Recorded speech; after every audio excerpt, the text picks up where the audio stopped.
back to Smile with Hawa. I'm Hawa, and today I actually answered some questions from some 8 to 9-year-olds, and I thought these questions were actually quite good questions, very intelligent questions, and I thought maybe some adults might like to hear the answers to some of these questions. I tried to simplify it as much as possible and not to use too much jargon so that the kids can understand it. So I thought this would be great for adults as well, because it just makes it a lot easier when you take out the jargon. So hopefully you enjoy it. So she sent me 10 questions, which I'm going to answer for you guys today. How do your teeth fall out? That was your first question, which is a very good question. I'm sure a lot of you have baby teeth. Some might be wobbly. You might even have some of your adult teeth coming through, which is amazing.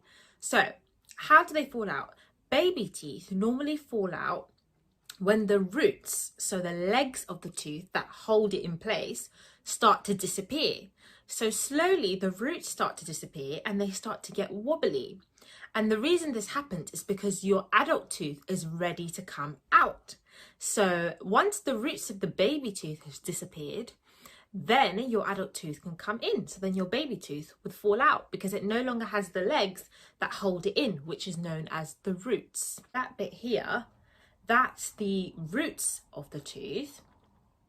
And then you can see slowly the roots start to disappear, and so the tooth starts to become wobbly. Eventually, once the roots have completely disappeared, baby tooth falls out. Another way a tooth can fall out is if you accidentally fall over, or if you hit your face, then you might knock your tooth out. And then your adult teeth can also fall out if you have an accident and you fall over and you knock your tooth out. Another way your adult tooth can fall out is if you have gum disease. It gets worse and worse over time, and then eventually the adult tooth becomes very wobbly and just falls out. And that usually happens when you have lots of bacteria and bugs, and they start to irritate your gums, which causes them to bleed, and then eventually your adult tooth just can't take it anymore and it eventually falls out. So gum disease can make your adult teeth fall out. You can fall over and your adult teeth can fall out, can be knocked out. You can have your baby tooth. When your adult tooth is ready to come through, your baby tooth can fall out. Also, you might be playing or fall over and your baby tooth can also be knocked out. Another question you guys asked me was, why is it hard to pull your teeth out even when they are sometimes wobbly? So the reason why it can be sometimes hard to pull out your baby teeth when they're already wobbly is because the roots, remember the legs of the tooth, haven't fully left yet. So they haven't fully disappeared. So sometimes you can have one root that's completely gone, but there's still another root left. And so the tooth is a bit more wobbly, but you still have to tug on it a little bit to get it out because it's not fully ready yet. So if your tooth is wobbly but you're having a difficult time to get it out, it's because it's not really ready to come out. And sometimes it may be wobbly because maybe you've actually fallen over, or you've actually bumped your tooth and then it's wobbly and it's actually not ready to fall out. In that case, you want to see a dentist as soon as possible. But your teeth are usually wobbly and hard to take out because the roots are still there. They haven't completely disappeared yet. Maybe a little bit of it has disappeared, but there's still some left. And so that little bit that is left is just hanging on really tightly. The next question you asked me was, what is the process of getting your tooth dirty? That is a very important question to note, because if you know how your teeth get dirty, then you'll know why it's so important to brush. So the teeth get dirty naturally. So we have something called plaque in the mouth, which is, it starts off with a very sticky layer, and then all this bacteria and bugs basically stick to it.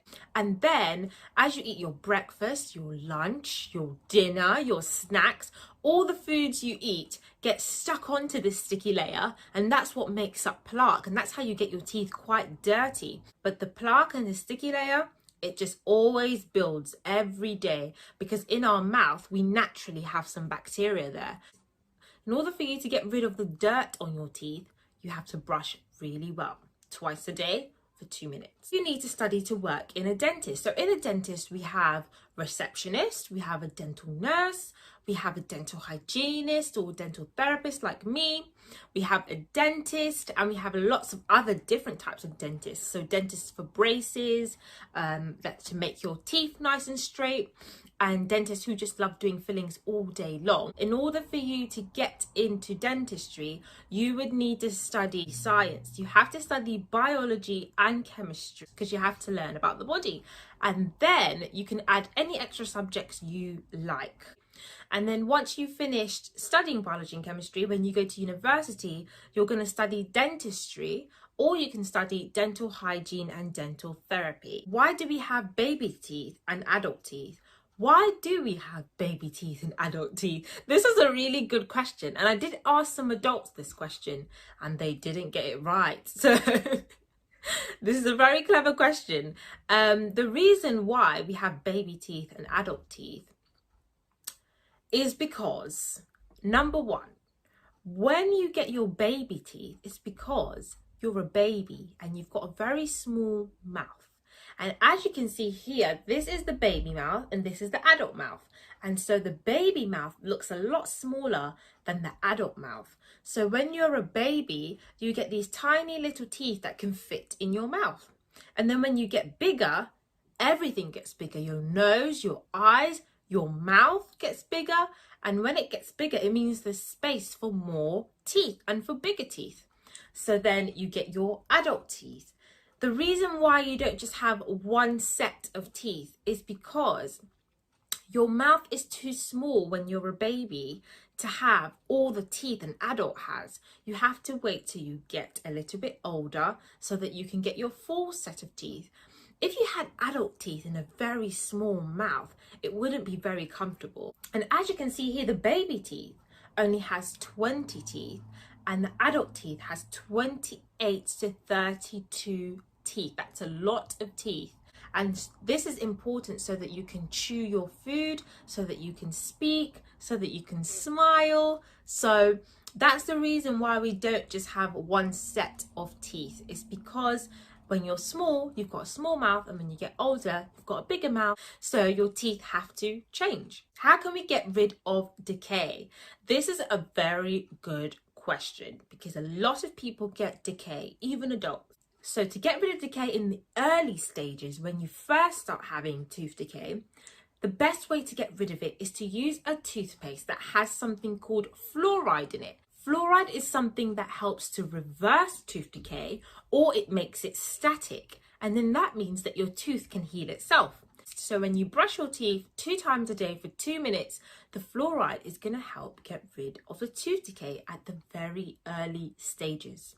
If it gets later on and the tooth decay has been happening for a long time, it gets a lot harder to get rid of it. So you'll have to go to the dentist and have the dentist take out the tooth decay and fill it up with a filling. Here's a picture of a tooth that I filled that had tooth decay in it. So I made a big hole, took out all the tooth decay and then filled it up so that there was no more tooth decay. So that's one way to get rid of it. Another way to get rid of it is by taking the tooth out, which we don't want to do. But if it gets really, really bad, then we'll have to take the tooth. If it gets really, really bad and you're in pain, then we'll have to take the tooth out. Do you get gold and silver teeth from eating your vegetables? Oh, this one's an easy answer. It's a no. You don't get gold and silver teeth from eating your vegetables. Usually the dentist has put those fillings there. What is your favorite thing about your job? So my favorite thing about my job is treating patients who are scared of the dentist and getting them over their fear of the dentist and then getting them to good health. I really love to see those patients' progression. I really enjoy that. I also really enjoy doing fillings. I love filling teeth. I feel like it's like artwork because you've got to make the tooth look like it was before it had a big hole in it. So I quite enjoy doing that as well. How many sweets do you eat? This is a very important question, isn't it? How many sweets do I eat? Well, I don't really like sweets, but I absolutely love a chocolate bar. And I absolutely love cake, which is full of sugar. But these are the two things that I love. I love chocolate and I love cake, and that's my favorite cake and my favorite chocolate. And you also asked how often do I eat it, and I usually just have it either once a week or once every 2 weeks. So the last question is, what is the worst type of sweet to eat? The worst type of sweets to eat are the ones that are chewy and they get stuck on your teeth, and lollipops, because you're eating it for a long time, and so that sugar just keeps working on your teeth and more bacteria keeps building up and loads of bugs just keep sticking to that sticky layer, making your teeth get even more dirty. So chewy sweets because they get stuck in your teeth, and lollipops because you're sucking on it for a very long time. So let's try to avoid those, guys. Well, that's it. That's all your questions. I hope I've answered it well enough for you guys.